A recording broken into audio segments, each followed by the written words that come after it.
All right, everybody, welcome back to the Infinite Gold podcast. It's your show host, Bree and Anthony Goldner. And today we have a very special guest with us, good friend of ours, our Canadian friend, Allison Pazuk. She is an author who just launched her book, Going Bonkers with Cancer. She is a ovarian cancer survivor. Holy smokes. She is also an empowerment coach, and she is just a one-of-a-kind human being, and we really wanted to bring her on to share her knowledge, her wisdom, her expertise, and her light. Welcome, Allison. Thank you so much for having me. You know, your episodes are fantastic, and your audience is so lucky that you've created this podcast. So thank you. Thank you for that. We appreciate it. So if you don't mind, we like to, at the very beginning, get a quick 2-minute bio of who you are, and then we're going to get right into the show. As many people know, we talk about our infinity model, and today we're going to focus on the mindset and your health. So it's going to be really good. We're going to have some great golden nuggets like usual, so make sure you stay tuned. Perfect. Sure. Absolutely. 2 minutes, huh? Okay. I have to talk fast. I started out as a competitor, so riding horses, competing, then ended up moving countries. That was a fun episode. And then became a teacher. So I was a high school math teacher for 27 years and realized my purpose was going to spread far beyond the kids I was helping, and went into entrepreneurship with real estate investing. And it was the perfect time to get into it. Everything was smooth. It was amazing. Anyone can do this until you couldn't. The market turned. That ended up, we faced a financial challenge. Terry, my husband, and I faced a financial challenge. Feel like we're coming out of that. And the universe goes, you know, you're still not paying attention. Let's hit you with ovarian cancer. You will rest. And so that was 2023, which was an incredible year for growth. But the 3 years, 2 years before and the year after, really was a pivotal, transformational time for me. So I'm not sure if that's 2 minutes yet, but that's in a nutshell my bio. That's amazing. Love it. You had me at math teacher. I knew you were a teacher in your past, but I didn't know you were a math teacher. So where were you when I was in grade school? Because I needed your help. Holy smokes. Yeah, I really enjoyed it. And it's the kids that hated math that were my favorite ones. Like absolutely, like the kids that would fall asleep in class or didn't want to come, or they were the ones that I loved reaching out to, loved impacting. It wasn't the ones that did super well and you give them a book, they can teach themselves. I really liked connecting with the ones that actually had stories. It was fun to get to know them. So good. You touched on rest. We're going to go into it later, but you touched on where the universe was telling you that it's time for rest. And one of the things that we talk about a lot within Vitality is recharge. So how has that changed or pivoted for you based off of everything you've gone through? Well, rest, I've discovered, is a trigger word for me. So it's one that our mutual friend, Greg Kimball, always would tell me to do. You just need to rest. You need to rest. And it got to the point that I'm like, no, I can't rest. I've never rested.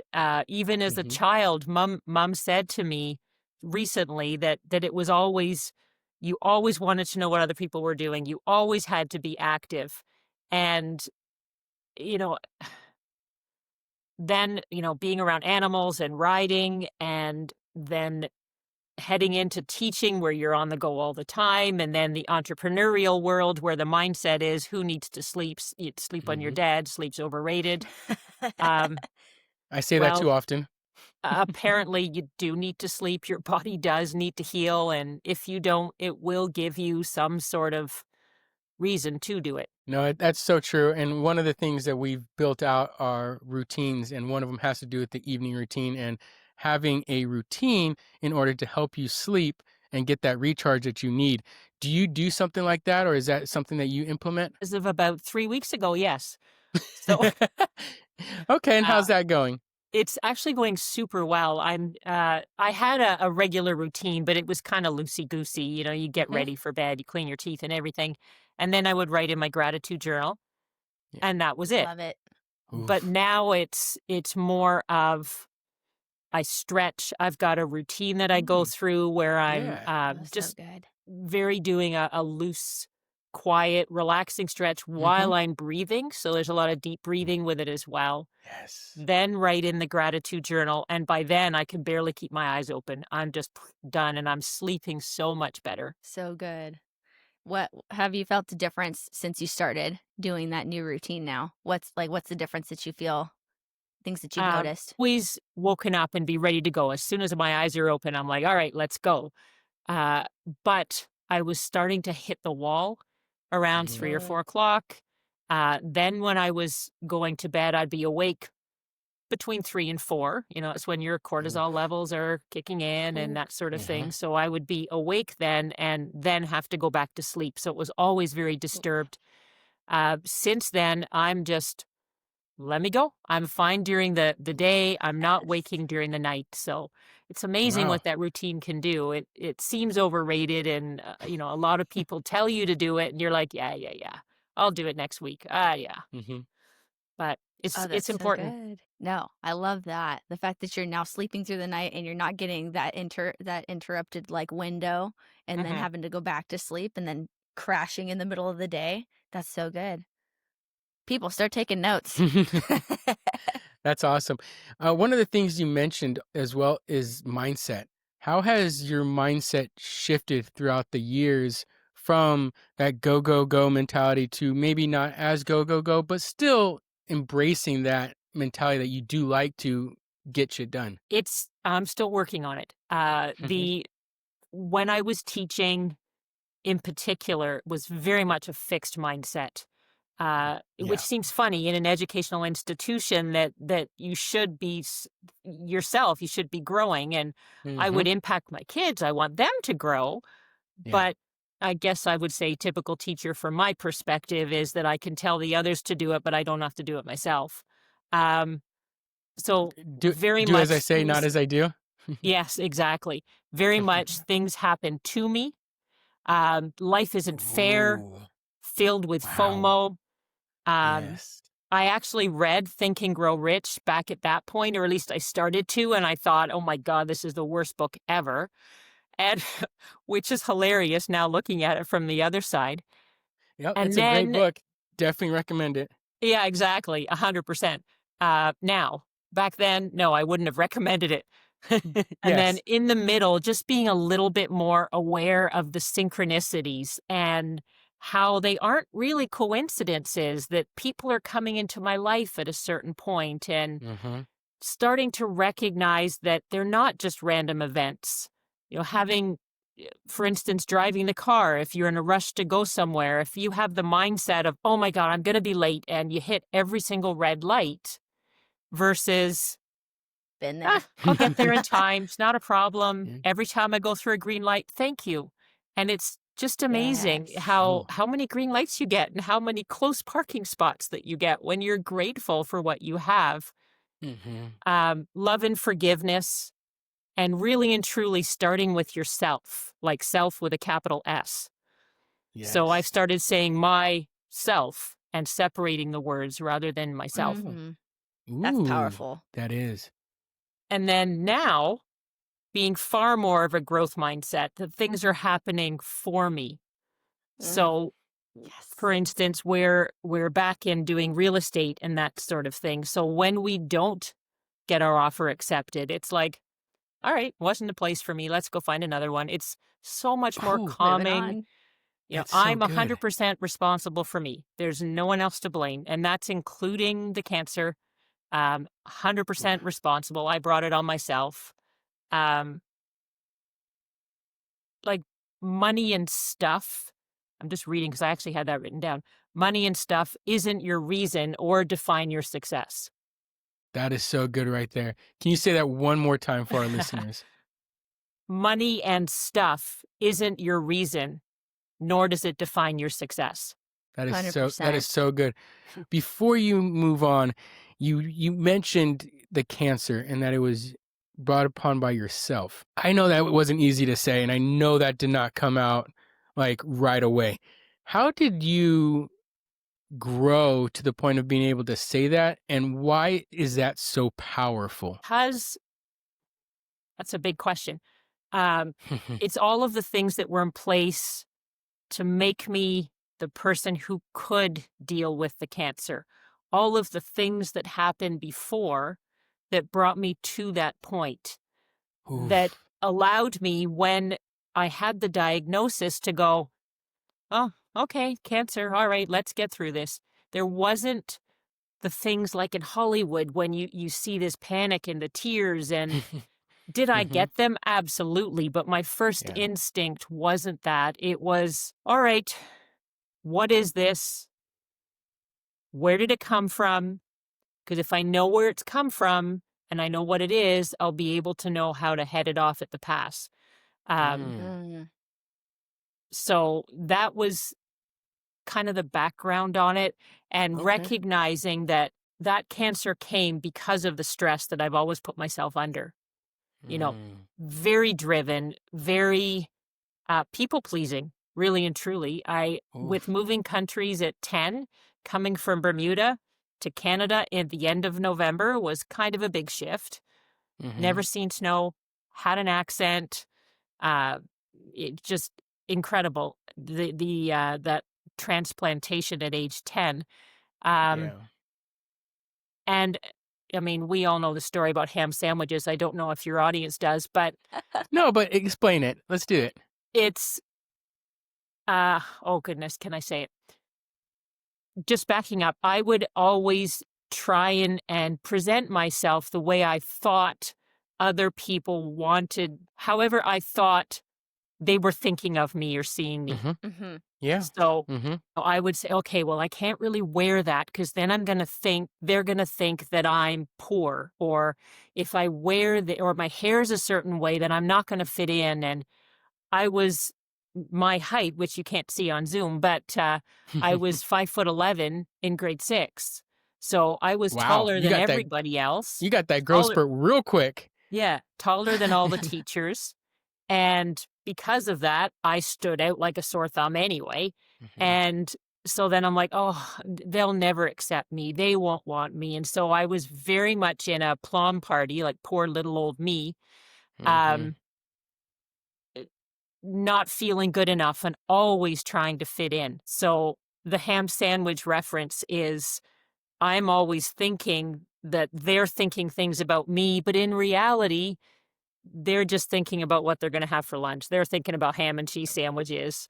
So it's so true. It's a bad mindset that a lot of society and a lot of entrepreneurs get into, is especially when they're going in for like a meeting or something. They're like, oh, how should I wear? Like, what are they going to think of me? What are they going to think about this? What are they going to think about that? And probably going into that meeting, all they were thinking about was, I wonder if I can get my coffee or my caffeine. And or when's happy hour? When's happy? Like, they're thinking of a lot of other things, and they're not even thinking about you. They're not even thinking about you. Exactly. So I love how you touched on to that. Let's move on though to this thing.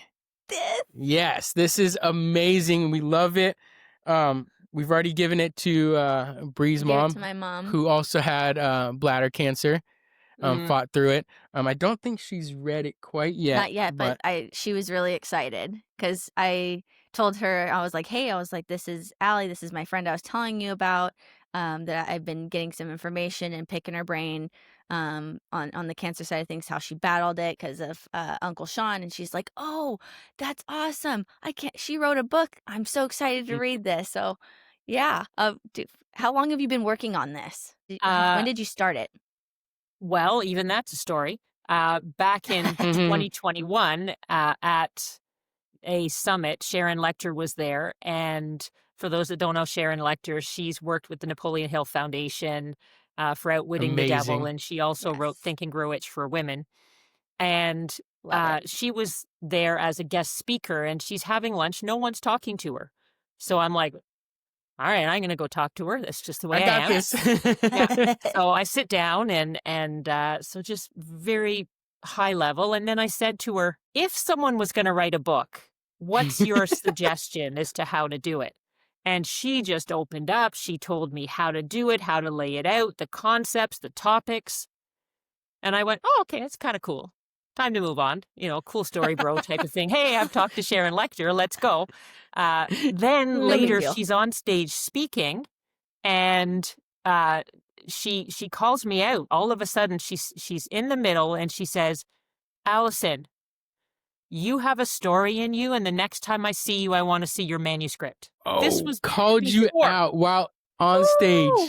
Yes. Dang. So this was before I had cancer. So I'm like, all right, guess I better do this because I want to go and see her at, next year at another conference. So I start working through it. I don't know how to do this. This is whatever. What am I going to write about? Then cancer hits and I'm like, now I know what I'm going to write about. So I started it in 2023. At the end of 23, I started framing it out. And on and off throughout 24, I was dealing a lot. Speaking of mindset, this was a harder process because I was dealing a lot more with imposter syndrome. And who am I to write about this? And what if I'm wrong? And what if, so all the what ifs would pop up. Yeah. So it did take a while.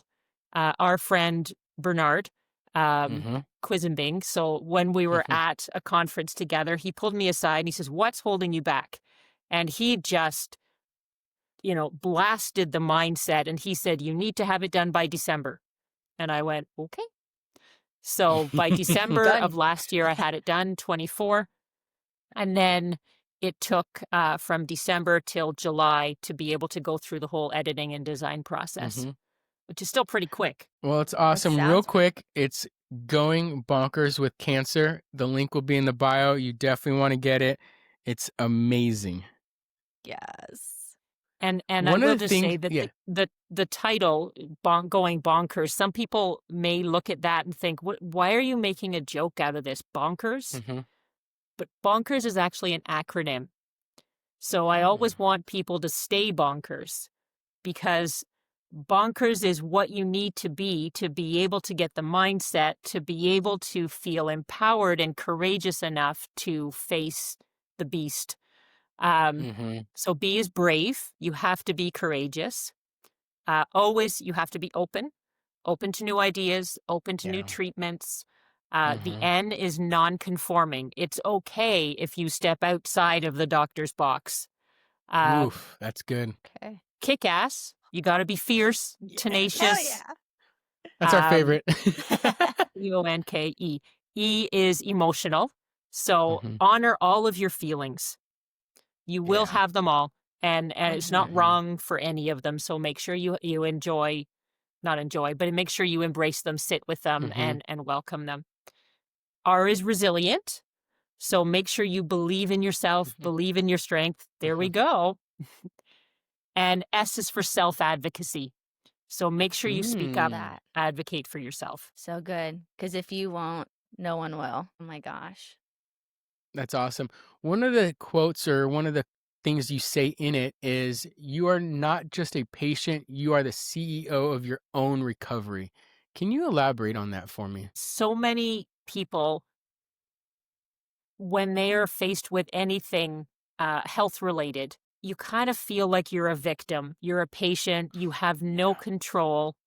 The person in the white lab coat says, you must take this pill. You must do this treatment. And so many people, myself included in the beginning, was, oh, okay. What I mean by becoming the CEO is to be able to empower yourself, to be able to take control for every single thing that happens to your body, just like a CEO would be in control of every single thing in their business. So making sure that your community is the right community, making sure that your information and knowledge, that you fully understand what is happening.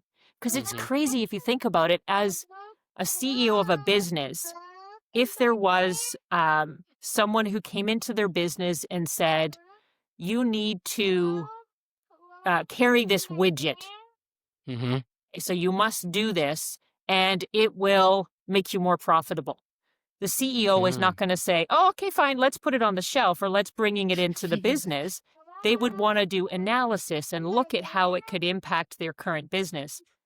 So just imagine that if the CEO of a business, if someone comes into them and says, hey, I've got this widget, you need to have it, you need to carry it. If you implement it, your profits will go through the roof.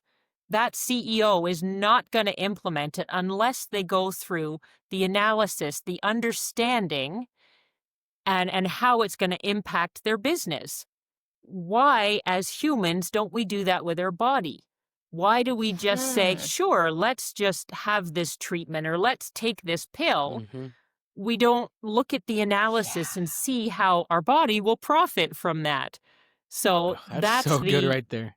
Going from the passive patient to the CEO of your healing. That's the from and to that I would love people to get to, and kind of one of the empowerment pieces that I really want people to embrace. That's the word. Yeah, I love that. Yeah, no, that like giving them the empowerment kind of language of saying like, I am taking control of my own health. It's not just about man or woman in the white coat that's taking care of me. Exactly. That's awesome. Touching into that a little bit more, you talk about like healing and you talked about intuition and how you utilized your intuition to quote unquote maybe break free from the norm and maybe listen to your body a little bit more. Can you touch on that a little bit? Sure. Because I was blazing my own path and not just following the norm. So you sure you're not a buffalo? Yeah, right? Yeah, actually, I used to I was be. going to say that in the beginning. just saying. Definitely Buffalo used to be a Pazuk. buffalo, 100%. And during that, absolutely, I was. And yeah, so embracing things from the holistic realm. So I looked at Chinese medicine. Yeah, decided that wasn't for me. Acupuncture was okay. I did it a little bit. The high dose vitamin C. Oh, this seems like to be a winner. Absolutely. So I would have the vitamin C a couple of times a week throughout the treatment and what have you. Then I read about fasting. Oh, hey, this is the winner here. This is what makes the chemo drugs work even better. So my intuition was part of it. I would do the research and then decide, yeah, no, I don't like this one. Yep, I definitely want to do this one. The biggest part of my intuition was going through the chemotherapy, because it is really hard to stand up to an oncologist who is spouting statistics, spouting the reality of it will come back. You have to do this. So to be able to stand up to them and say, no, it's hard. Or, yeah, but why? Yeah. And with the chemotherapy, I was supposed to have 8 or 9 rounds. At 6, I didn't want to do 6, the 6th one, but it was, well, everyone else is saying you've come so far. Why would you stop? And I'm like, okay, fine. So I had the 6th one, hair fell out again, the little bit that was growing, hair fell out again. And my blood numbers went down. My body just didn't feel right. And my inner voice at that point was going, you need to stop. You're doing more long-term damage by continuing this. I mean, I went through the surgery. The surgeon could find nothing. The biopsy that they did when they removed all of the bits had nothing. There was no abnormal cells. They saw nothing. So why am I doing it? Because they say I have to. So I stopped and felt amazing with that decision. So I knew it was the right one. Wow. Yes. Listening to your intuition with that, it actually served you. And it wasn't about them just collecting a paycheck on having you go in and get treatment when you didn't need it.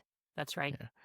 Or they're just following that, well, this works for everybody else, or this works for this many people. It's got to work for you, or it's going to work for you. But like you mentioned earlier in our talk, everybody is differently. the way our bodies operates differently. Like what Yeah. works for you may not work for you or me, or Yeah. vice versa. Absolutely. Well, they're treating it like it's a one size fits all in health, and it's not. It's different person to person. Mm-hmm. Absolutely. The one thing I would suggest is when someone poses something to you, and in your head you go, yeah, but, or what if, then ask Mm, that question, because that's your inner yeah. voice, your Yes. intuition That's good. throwing up Mhm. yellow flags at you. So go with it, sit on it, Yeah. research it. I love it. So again, we're talking about Going Bonkers with Cancer. It's Allison's book. Allison, if there was, obviously you want to put the book in the hands of as many people, but if there was that person, who would that person be that, if they're just out there and about, that needs this book or that should buy this book? Anyone who has faced something, my perfect avatar is someone who's been recently diagnosed with cancer, or Mm-hmm. someone who knows someone who has been Mm-hmm. recently diagnosed, who wants to help them. Yeah. Someone who's drowning in fear, the medical jargon, Mm-hmm. the chaos and confusion, uh, Okay. and loss of control. So anyone Yeah. who's in that situation, this book will empower them to be able to stand strong.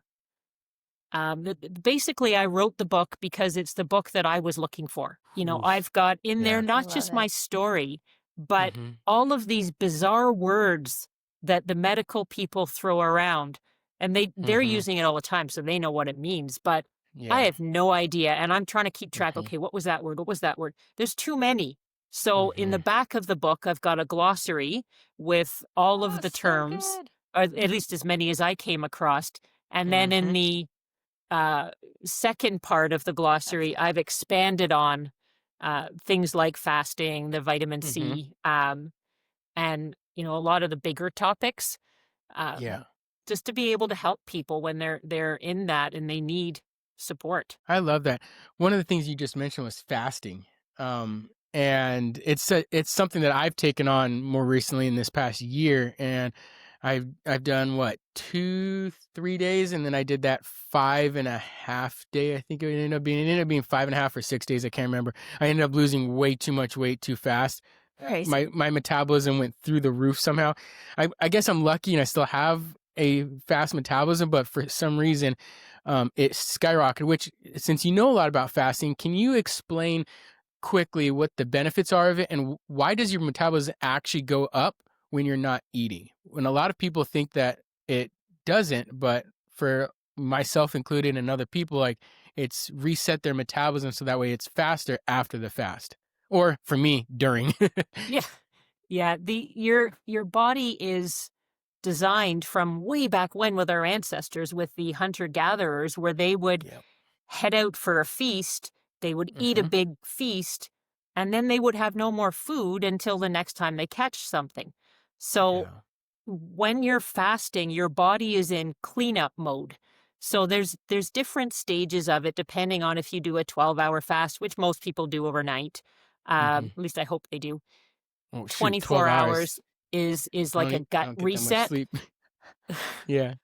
So Sorry. I'm just thinking, I always laugh because, yeah, people are like, yeah, basically every night, the majority of people are doing like a fast. You sleep for 8 hours. It's almost 12. I'm thinking to myself, I was like, 8 hours? That sounds really nice. It's like 8 hours. you need is to change insane. careers, honestly. That's a thing. Yeah, I need to do my evening routine a little bit more, but business Include life, sleep. things Just get in the way. But better. just betters. Yeah. Yeah. Sorry, continue. So the 24-hour, which is very good, that a lot of people now are starting to implement. Mhm. Explain that one more time. Sorry. That's a gut reset. So that, and I think you've had other guests on that have alluded to the fact that your gut is like your second brain.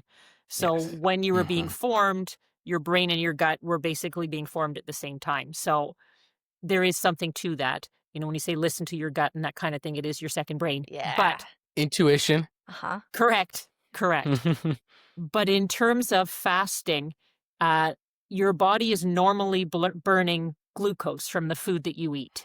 So Yeah. it's not just refined sugar, but it's all the sugars. It's in all of the foods that you eat, fruits, fructose, that sort of thing. So that's the way your body is operating.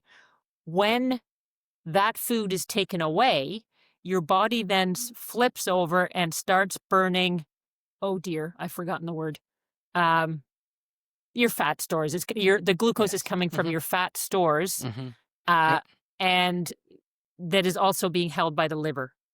So it's switching over to that. It increases what's called autophagy, which is where the dead disease cells, they're all being discovered and sent to the liver to get rid of the body. So it's this massive cleanup. I like to think of it as a custodian going in and sweeping and cleaning the halls and cleaning your body up So good. to get rid After of all it. the kids threw all the food and everything all over the floor and everything. Yeah, exactly. And then beyond 24 hours, you've got a 36 and a 48. They're two key time periods as well. I never did a 36. I kind of went 24 and 72. So I went beyond the 48. But when you get into that 3-day, the 72-hour fast, it increases, for instance, in chemotherapy, it increases the efficacy of chemotherapy by 300%.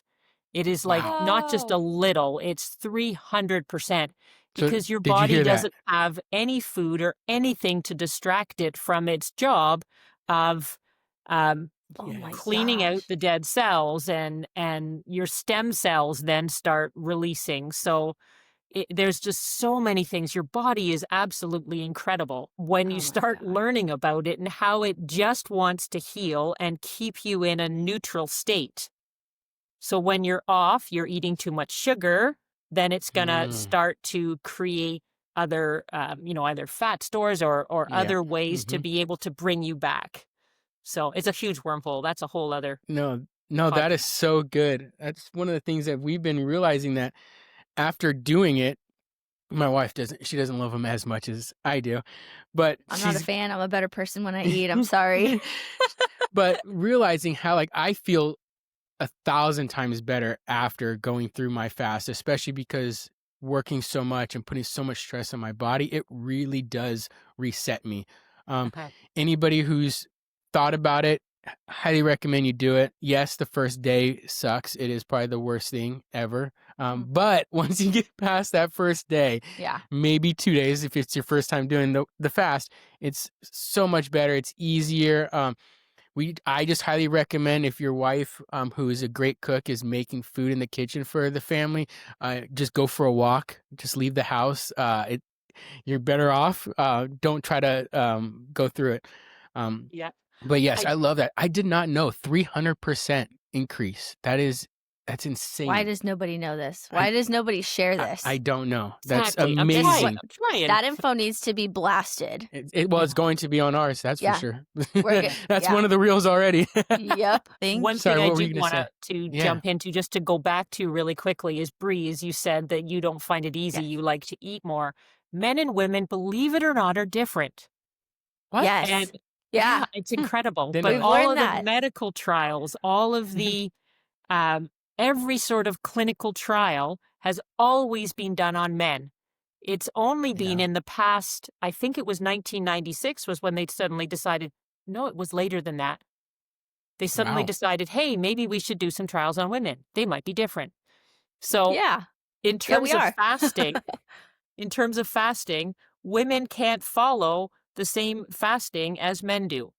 Women, surprisingly enough, we work on the moon cycle. So we've got a 30-day cycle. Our hormones are changing over those 30 days. So men, their hormones replenish every 24 hours. Ours take 30 days. So make sure if you are fasting, men or women, you follow the correct protocol. Don't just, follow what your spouse is doing. Yeah. I was trying to look for the book. I think we got it on Audible, and not hardback. But it's Fasting for Women. Yeah. Fast like a girl.